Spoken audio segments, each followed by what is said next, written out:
Interest of time, we do want to get started. My name is Ann Toplovich. I'm director of the Tennessee Historical Society, and it's my privilege today to introduce Edwin Black, author of an important new historical work on the dark history of eugenics in the United States. But first, I need to give you a word from our sponsor, the Southern Festival of Books, regarding support for this festival. This is an important event for Nashville and the region, and we hope that you enjoy the sessions and other activities you'll attend this weekend. You'll notice this year that at the end of each session, there'll be some students holding a fishbowl for donations, and there'll be places elsewhere in the festival site. So we really hope that you'll consider making a gift so that the festival may continue into the future.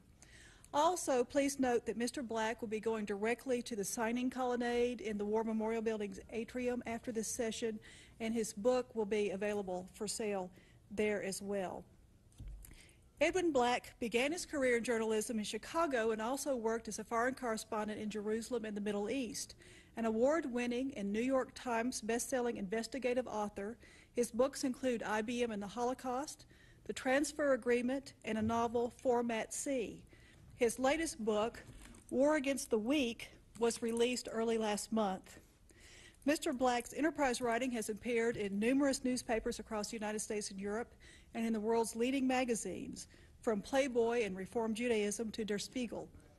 He is the winner of many awards from his peers and other groups, and he's been nominated for the Pulitzer Prize 5 times. He has also appeared on TV programs as diverse as America's Most Wanted and Oprah. His latest work, War Against the Weak, chronicles the story of America's decades-long campaign to create a white Nordic master race through eugenics. As part of the campaign, 60,000 Americans were forcibly sterilized in eugenic efforts organized by American philanthropic organizations such as the Carnegie Institution and the Rockefeller Foundation. In our own mountains of Appalachia, many of these sterilizations took place. The program was then transplanted to Germany, where the Rockefeller Foundation, an American eugenicist, founded and funded Nazi eugenics. To assemble War Against the Weak, Black headed a team of some 50 researchers working in dozens of archives in 4 countries and accumulating some 50,000 documents. And I have to say the documentation in this book is outstanding. Reviews of War Against the Weak are appearing in major U.S. newspapers and magazines right now, such as the New York Times, USA Today, Esquire, and Mother Jones. Reviewers call the book scary and necessary, fierce and compelling, and what may well be the best book ever published about the American eugenics movement. Ladies and gentlemen, Edwin Black.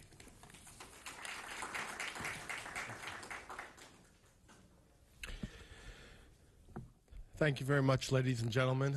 I'm very happy to come to Nashville. I'm very happy to kick off this festival. And can everybody hear? Good. Now, I'd like to tell you that I'm going to describe what is a 600-page book with 1,500 footnotes. I'm going to summarize as best I can. Most of the information is in the book itself. As I said, I'm happy to be here, but none of you are going to be happy to hear what I have to say. It's not good news. You're going to get angry. You're going to be shocked. And at the end of my discussion, I'll be happy to answer any questions that you have. First of all, we are talking about eugenics. Now, most people are familiar with Nazi eugenics. This was Hitler's idea for a master race.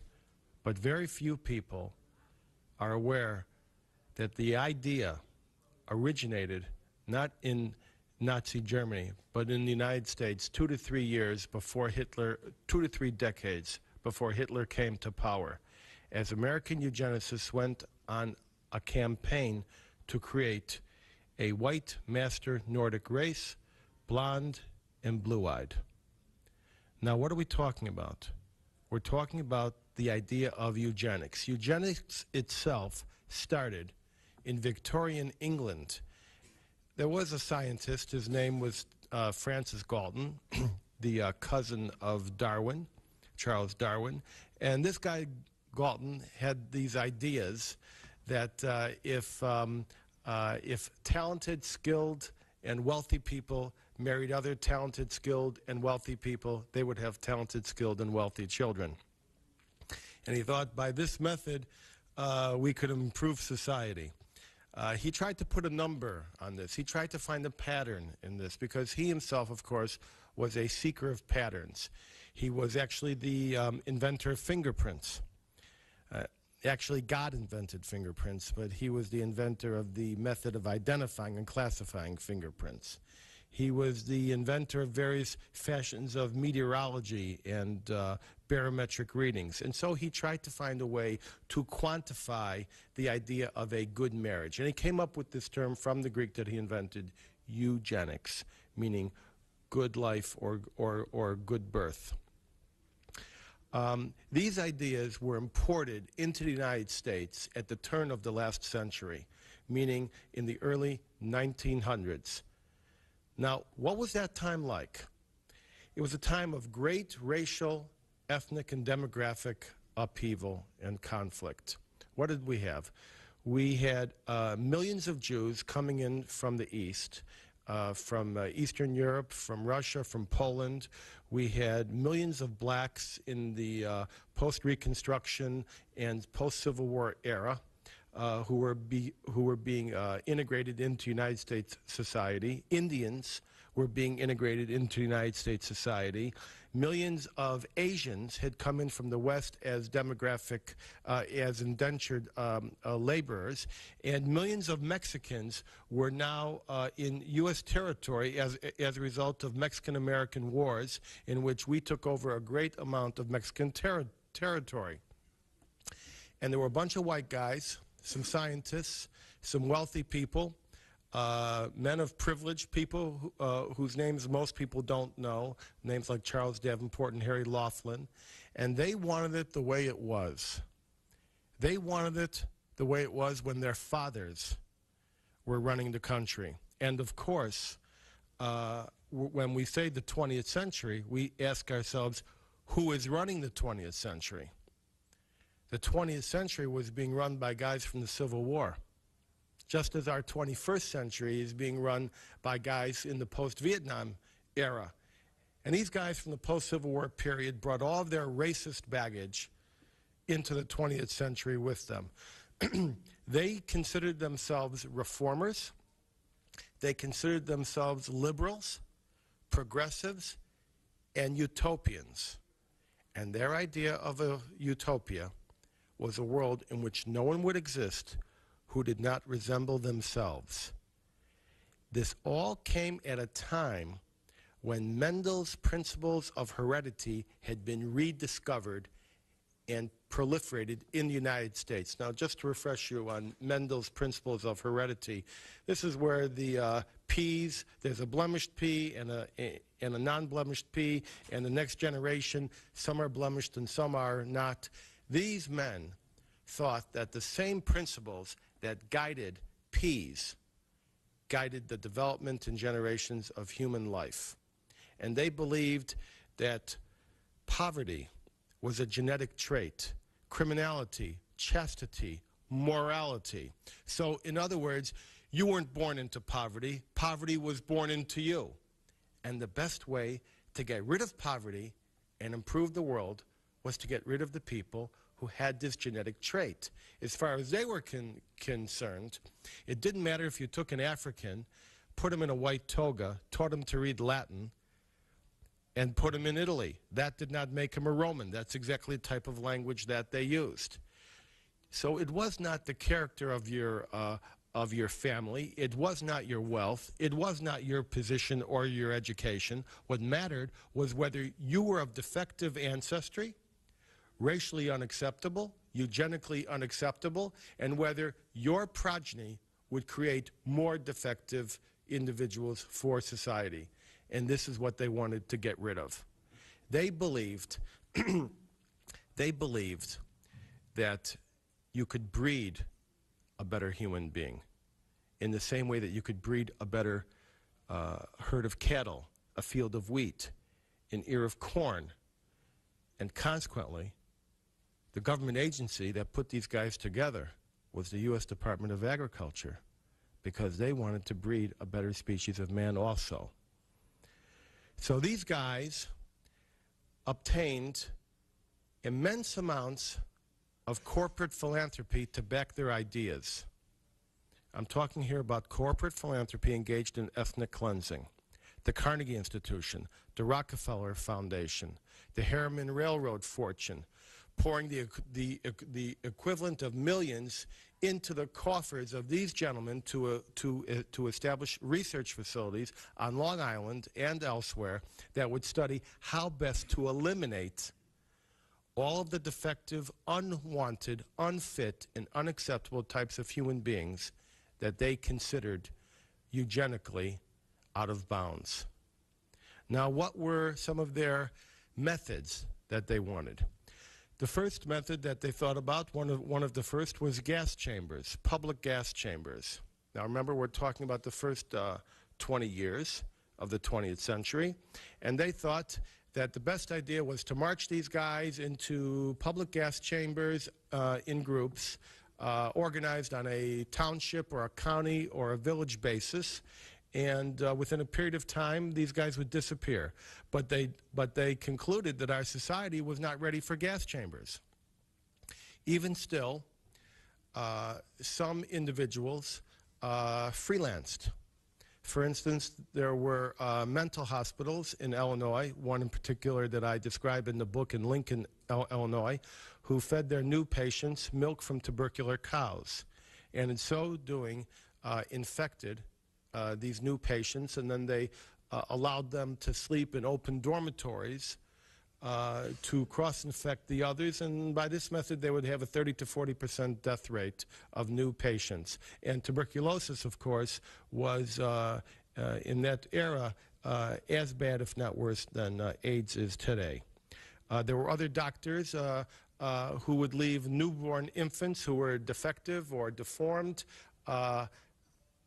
lying without any help or nutrition on the delivery table. One in particular gained national notoriety. He was called the Black Stork. He was such a hero of the eugenics movement. They actually made a movie about this guy, which you could see at the corner cinema for 25 cents or sometimes a nickel. But in the main, they believed that euthanasia would not achieve what they wanted to achieve. And so instead, they opted for forced surgical sterilization. And they got it. They obtained legislation in 27 states that forcibly sterilized some 60,000 Americans. In addition to forced surgical sterilization, there was marriage restriction, marriage annulment. If they didn't like who you were married, they unmarried you. And, of course, there was the effort to create concentration camps, which they called farms or colonies, for those who were feeble-minded, so-called feeble-minded, or racially unacceptable. They started out by calling these colonies for the feeble-minded. There were several in New Jersey, in Massachusetts, and eventually hundreds of thousands of individuals were incarcerated and then forcibly sterilized because they were deemed to be unfit. Now, what kind of people are we talking about who are unfit? We're talking about Southern Italians. We're talking about Eastern European Jews. We're talking about blacks, Indians. We're talking about Asians. And we're talking about white guys with brown hair. They believed that white guys with brown hair, the hillbillies, the hill folk, many of which were in these parts of Tennessee, were basically bastardizations and mongrelizations of the white Nordic ideal that they lionized. In fact, the state of Virginia published a booklet entitled Mongrel Virginians about these mongrel human beings.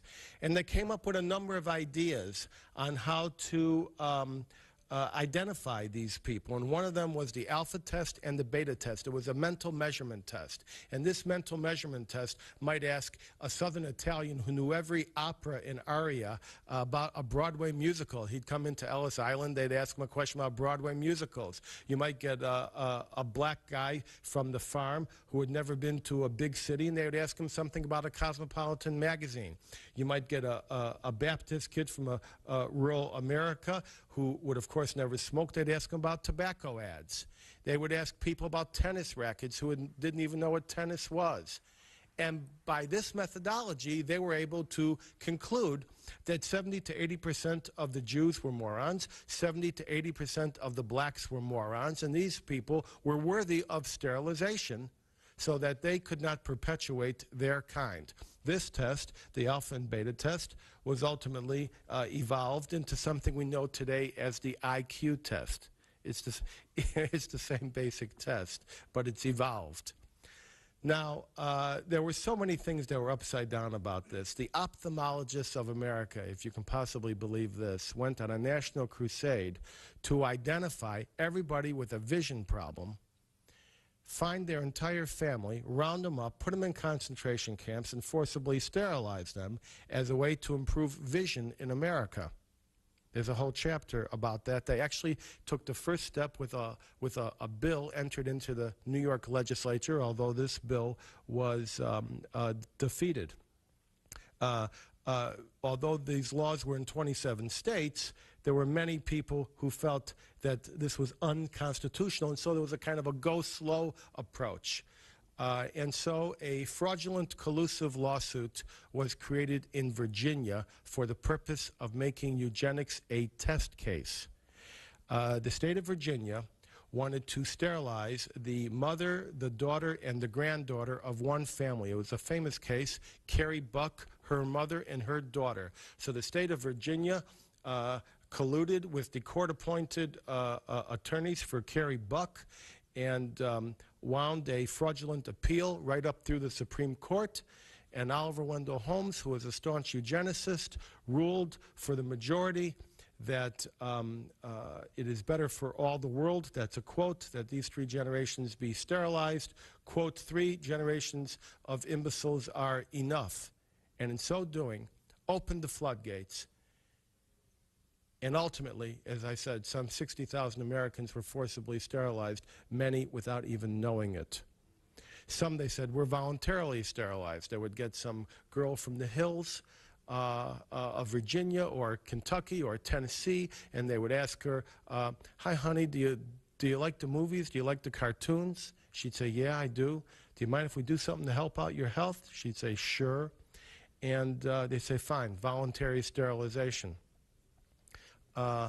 Ultimately, this was not only national policy enshrined in legislation in 27 states, it became the law of the land. And backing it up was fake science and fake academics from the highest corridors of Harvard, Yale, Stanford, and Princeton. It was the greatest of our universities that provided the sham science to back up these racists. Now, just so you understand, we are not talking about a bunch of guys running around a pickup truck with a Confederate flag behind them and a gun rack in the back window. We're talking about the brightest and the best, the elite, about the greatest America had to offer. And all these laws were endorsed and debated by 27 legislatures in 27 states. This was not an isolated matter. This was not a matter that never went into to implementation. It was a national attempt to engage in ethnic cleansing, and it was supported by corporate philanthropy. Now, it wasn't enough to do this in the United States. These guys, the American eugenics movement, wanted to do this worldwide.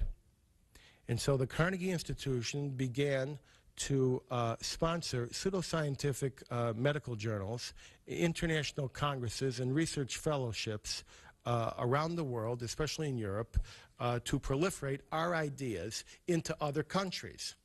And we did this successfully, getting cohorts of American eugenics to sponsor legislation in Canada, in Belgium, in Scandinavia, and a particular pet project of the American eugenics movement was Germany.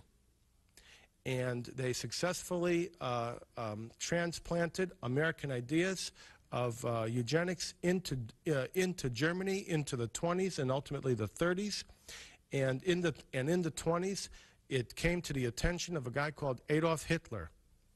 And Adolf Hitler studied American eugenics, American eugenic laws, and American eugenic theories, and he conceded openly that he admired him. He admired them. And he took his pre-existing racism, his pre-existing anti-Semitism, and wrapped it in the idea of eugenics to scientize and medicalize his theories, and then switched the word Nordic race with Aryan race to create the Nazi quest for the master race. And he even acknowledged in fan mail to American eugenicists, such as one to Madison Grant, America's chief racist, from the American Museum of Natural History, when he said, "Your book is my Bible." And so I've been writing about the Holocaust for 35 years, and I finally understood what Nazism and the Holocaust was about. I've always said you can document it, but you'll never explain it. But if we listen to the words of Hitler and his inner circle in a common phrase that they used, he said, National Socialism is nothing but applied biology. And so it seems that even more than a war of territorial conquest and economic plunder, this was a eugenic war, a biological war backed up by a genocidal military. And in fact, the Rockefeller Foundation spent millions to build eugenic institutions from the ground up. And one of the institutions that they were building from the ground up was controlled by a guy called Ottmar Freiherr Verschuur. And Verschuur, we might say, was the chief Nazi eugenicist. And Verschuur received grants from Rockefeller. And Verschuur had an interest in twins.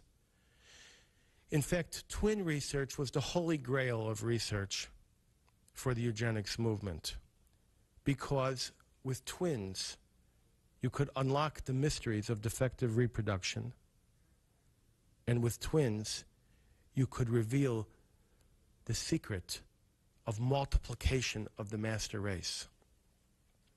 And Verschuur had an assistant, and the assistant's name was Josef Mengele. And Verschuur sent Mengele into Auschwitz to finish the program originally started and funded by Rockefeller. And so millions of Jews and Gypsies and other Europeans were unloaded, boxcar after boxcar, into Auschwitz amongst terror and noise. And the one word they each heard twice was the word twins. We want twins. And these twins were gathered, and horrible experiments were done on them. Horrible. They were fused together, their veins were tied together, their eyeballs were experimented with. They were given terrible viruses, painful injections in the eyes.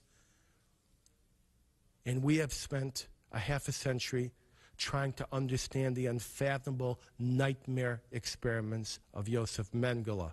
But every American eugenicist understood what a Mengele would do, because every day Mengele worked on his scientific reports, his clinical autopsies, and dispatched them 2 or 3 times each week to his boss, Verschuur. In fact, after the Holocaust, Verschuur was actually welcomed back into the fold of scientific fellowship by his colleagues in California. Now, after the Holocaust, at Nuremberg, eugenics was deemed to be an act of genocide, a crime against humanity, and the Americans went underground, and the Germans on trial quoted the words of Oliver Wendell Holmes in their own defense. They entered the California statutes, and California at all times was the state where 1/2 to 1/3 of all sterilizations took place. and they were found guilty. And then the Americans changed the name of American eugenics to human genetics. Same guys, same buildings, same philanthropic funds, same laboratories. And over the span of 1 or 2 generations, this science of human genetics has evolved into the modern science of human engineering that we know today, which is peopled by sensitive scientists who are trying to improve mankind and fight disease, and we certainly welcome and invite every genetic miracle that we can have. But now there's a resurgence of the same impulse that caused eugenics in the first place. I'm speaking of newgenics. And this time, it will not be racial dogma and national flags. This time it will be globalization, profit, bottom line, corporate activity that determines who is fit and who is not fit to continue their existence. I give you an example of Burlington Northern Santa Fe engaging in secret testing of the DNA of its employees for the purpose of identifying who has a predisposition to carpal tunnel. The largest employer, and this was just to avoid workman's compensation, the largest employer in Canada canceling the death benefits in an automobile accident of a man of a certain ethnic background. They tracked his background and they realized he's from a group of people who have a ancestral and hereditary blood disease, and they said, well, he wasn't qualified for insurance in the first place. And so now there's a new move to exclude and to to surcharge individuals for insurance, to underemploy them, to non-employ them. Real estate, if you can't get insured and you can't get a job, then you can't get real estate. And legislators are seeing this as the new threat of discrimination in the 21st century. And anti-genetic legislation is already embraced by nations all over the world. And this legislation is in our Congress now, shortly after I speak. The first vote is going to take place in the Senate to adopt anti-genetic discrimination laws to stop gene lining. We all remember what redlining was. Now it will be gene lining. And so as we go into the dazzling 21st century of genetic genies, we hope that as many miracles as possible come our way, but we also ask that Wall Street and these corporations and our society look over their shoulder and make sure that genetics does not return from whence it came. Thank you.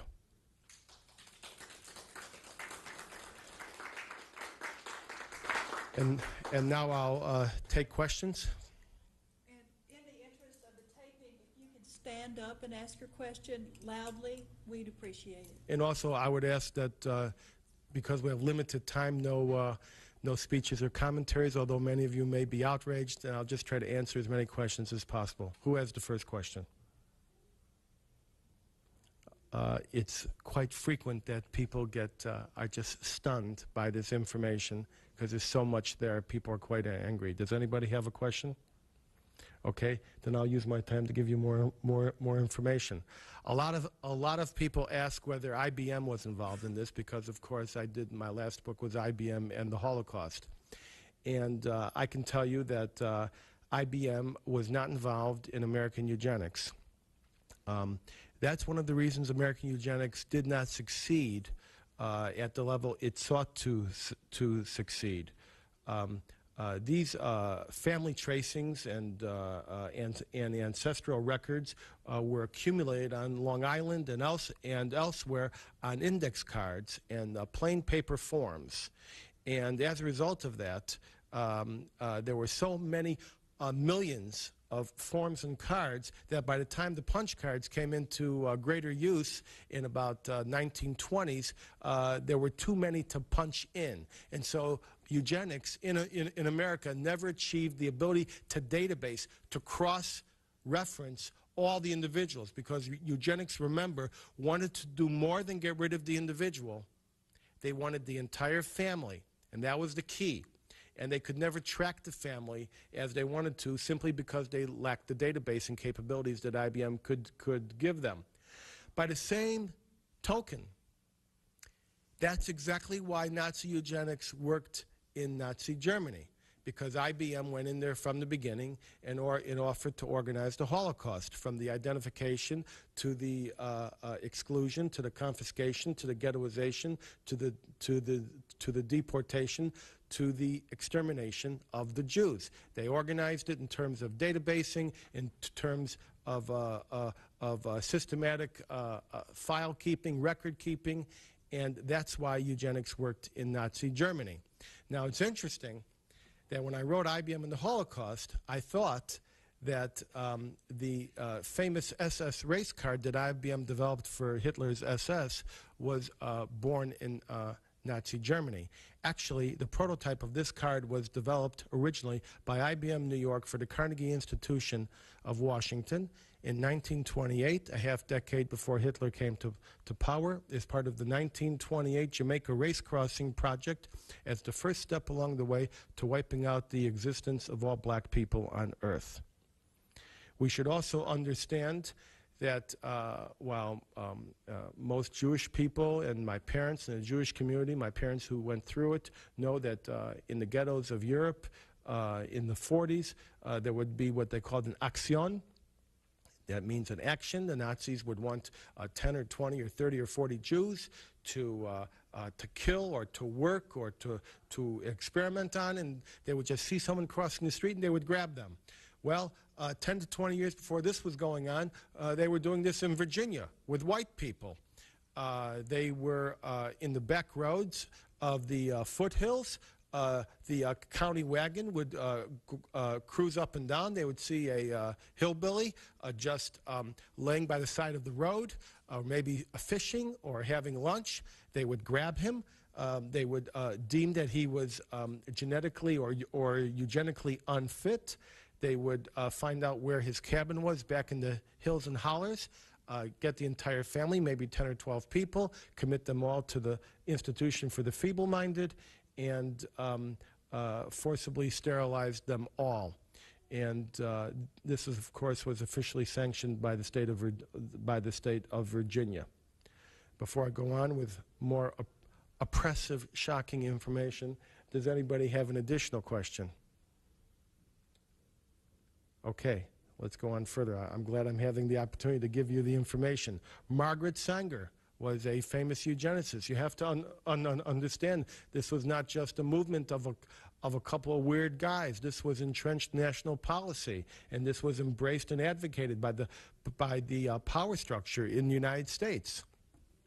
All the presidents of the United States, Theodore Roosevelt, Woodrow Wilson, FDR, Harding, and in the case of Margaret Sanger, there's, of course, a huge controversy as to whether she is a racist or not a racist or anything of that nature, and the documentation shows that Margaret Sanger was not a racist, but she was a bigot. She was not a Nazi or any kind of a Jew hater, but she surrounded herself with the greatest Nazis and Jew haters in the United States, people so virulent they got fan mail from Adolf Hitler.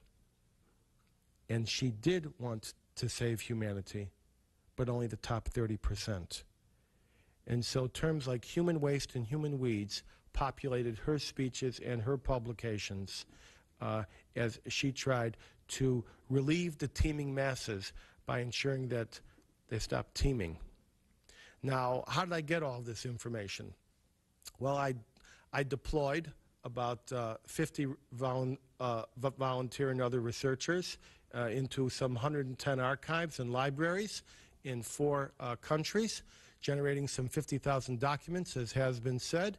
and everything was done on a primary basis. We didn't trust any of the materials that we have found printed on the subject of eugenics. We have found that almost everything on the internet about eugenics is either all wrong, half wrong, or partially wrong. And it's very important for me to make sure that my information is bulletproof. And so we, of course, have one footnote folder, but behind every footnote there are some 1,500 in the book, 100 pages of footnotes, and within 30 seconds we can pull out the written documentation, original documentation, on virtually every footnote. And it's important to understand that many of the individuals who have written about this have done pioneering work, but there are errors, and we have hopefully corrected those errors for the future.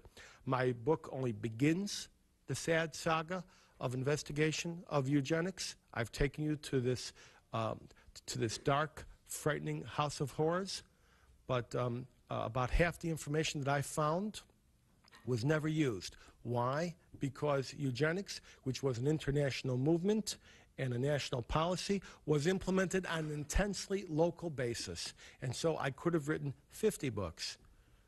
And actually, that would have only been the start. And so now we need many, many more investigative journalists to explore the attics and the closets and the basements and the dark corners of this terrible house of eugenics, to discover the additional stories. And maybe after 20, 30, or 40 books will we begin to understand just the dimensions of this problem. Now, here's a question.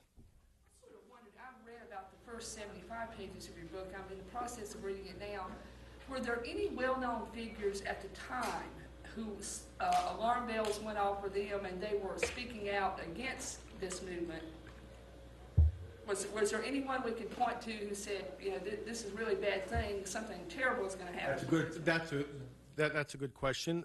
She wants to know if anybody who was prominent or otherwise spoke out against this at the time. And the answer is plenty of people, the majority of Americans. This became public knowledge, of course, because there were public laws passed starting from 1907 and 1909. This became public knowledge. And the Polish people, Jews, Italians, blacks, and Spanish people, they didn't want to see themselves wiped out. They thought this was all wacko, that this was nuts. They couldn't believe that anyone was doing this. And so there was a great deal of public ridicule in the newspapers among the investigative reporters. And consequently, these men persevered in the face of public ridicule.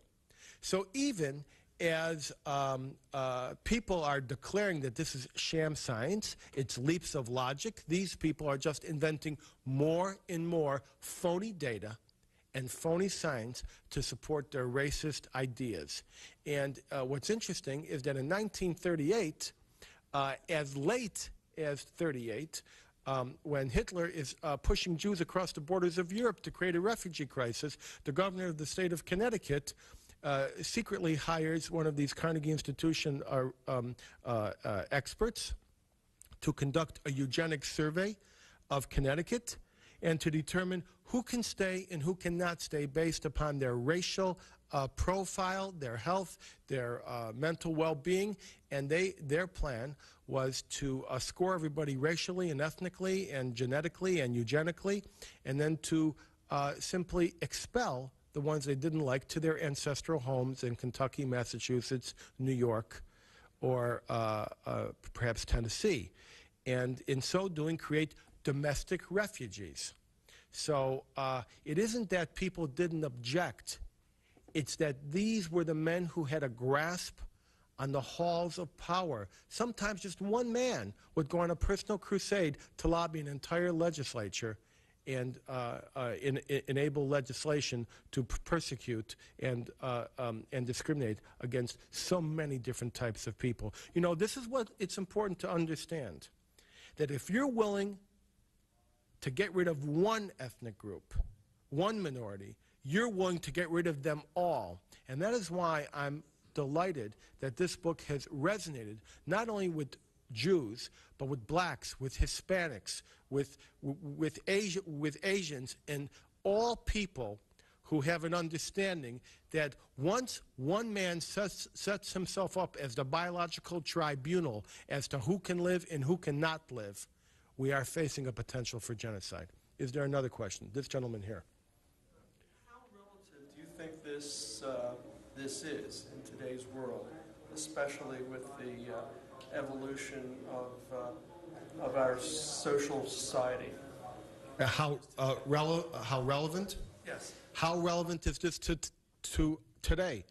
Very relevant. We don't have eugenics as we had it then. We don't have that today, although there is that entrenched minority in the Aryan Brotherhood and in the white racist community that want to practice the identical same eugenics. They have hooped this to their chest as a crusading banner. But there is, of course, this whole privatized notion of human life, and this has got to stop.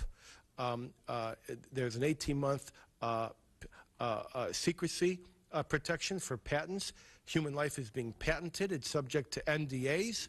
And so we're going to find out after it's been done. Now, what's interesting is that all this genetic information is being sold to the highest bidder, and the company that's been established to purvey this information worldwide is a company called IBM Life Sciences Nordic, the same people who organized the Holocaust for Adolf Hitler. And so what we need is to remove the secrecy, remove the NDAs, and say, if you're experimenting in human life, it's public. There's nothing private about it. You cannot brand human life. And remember, the abuses that we fear, which took 30 years to transmogrify from wacko ideas in Long Island to genocide in Auschwitz, that was at a time when there were no PDAs, no fax machines, no internet. These ideas that we have today could transmogrify a lot faster. And so what we want to avoid is that the genie of genetics be used to persecute or to conduct a new war against the weak. It should only be used to help. All science should only be used to help, not to obliterate another group of people. I hope that answers your question. Is there another question? Anybody else? All right, how much more time do I have? Because I can talk forever. All right, yes? During World War II, when FDR refused to bomb concentration camps or even bomb the railroads taking people to them, would he have known personally of the American connection, or would that have kept him from taking any really great strides to do away with the camps? That's a good question. And what about the American First Committees? Would they have been influential? Yes, of course. The question was, FDR refused to bomb the death camps in Nazi Germany. Of course, he did bomb right next door to the rubber factory. Did he have an understanding of this eugenics? FDR was a backer of eugenics. He, in fact, when he was governor of New York, referred international inquiries about the worth and value of eugenics to some of the chief Nazi proponents in California, such as Paul Popenoe. But as to whether the camps were bombed or not for eugenic reasons, I do not believe that there's a really good tie-in there. What I will say is there's a concept we in the Jewish community know of called paper walls. Why couldn't the Jews get visas to come into the United States during the 30s? Many people have speculated that FDR was anti-Semitic, or it was too bureaucratic, or there was politics, all these different notions. But we now know from the book, we have now revealed that the tenor of the times was expressed biologically in a secret network of eugenic stations and eugenic protocols set up throughout the consulates of Europe by the Carnegie Institution as a part of its involvement with the 1924 National Origins Act. And so everyone who came into the United States had to pass by a eugenic standard. And it was the Carnegie Institution that laid down the principle that Jews are a race, not a religion, which was echoed 11 years later by Adolf Hitler very knowingly and tellingly in the Nuremberg laws of 1935. Another question from someone? All right? Somebody asked me who helped and who hindered. You want to know who helped my research and who tried to obstruct me? You do? Okay. They all helped. Rockefeller Foundation, Carnegie Institution, Planned Parenthood, all the organizations, and many small museums in Tennessee, in Appalachia, all helped my research above and beyond. The only one who refused to help my research was, of course, IBM, which refused to allow me access to its archives. These organizations should by no means be judged today by what they were involved in 50, 80, and 90 years ago. Even then, they were involved in much, much more than eugenics, and we should be aware that these organizations are regretful of their past. Before I carry on does anyone else have a question? Go ahead again. IBM Life Sciences Nordic, what is that, and why are they being mentioned? IBM Life Sciences Nordic is pre-positioned to get all the national DNA data banks and other genetic information and purvey it to the highest bidder, and they're managing it. I'm sure that these people that the people who make up this company are dedicated, decent scientists, as all the people of IBM are today. But I do know that IBM operates in secrecy, that IBM operates for the bottom line, that IBM obscures what it's really doing. And so, since we are talking about human life, and since we are talking about human engineering, I believe that the same request I made of all of genetics applied to IBM and to any other company that wants to trade in human material. And that is, take away the secrecy, tell us what you're doing, who you're selling it to, what the purpose is. I think it's interesting that they should call the name of this company IBM Life Sciences Nordic. Another question? We're done? Thank you very much, ladies and gentlemen. In the colonnade, and it's a fascinating read, and I recommend it to all of you. So thank you, Mr. Black. Thank you.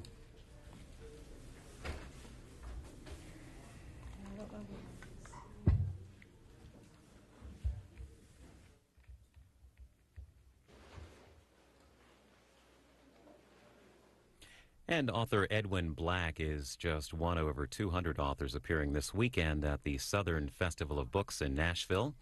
As we head outside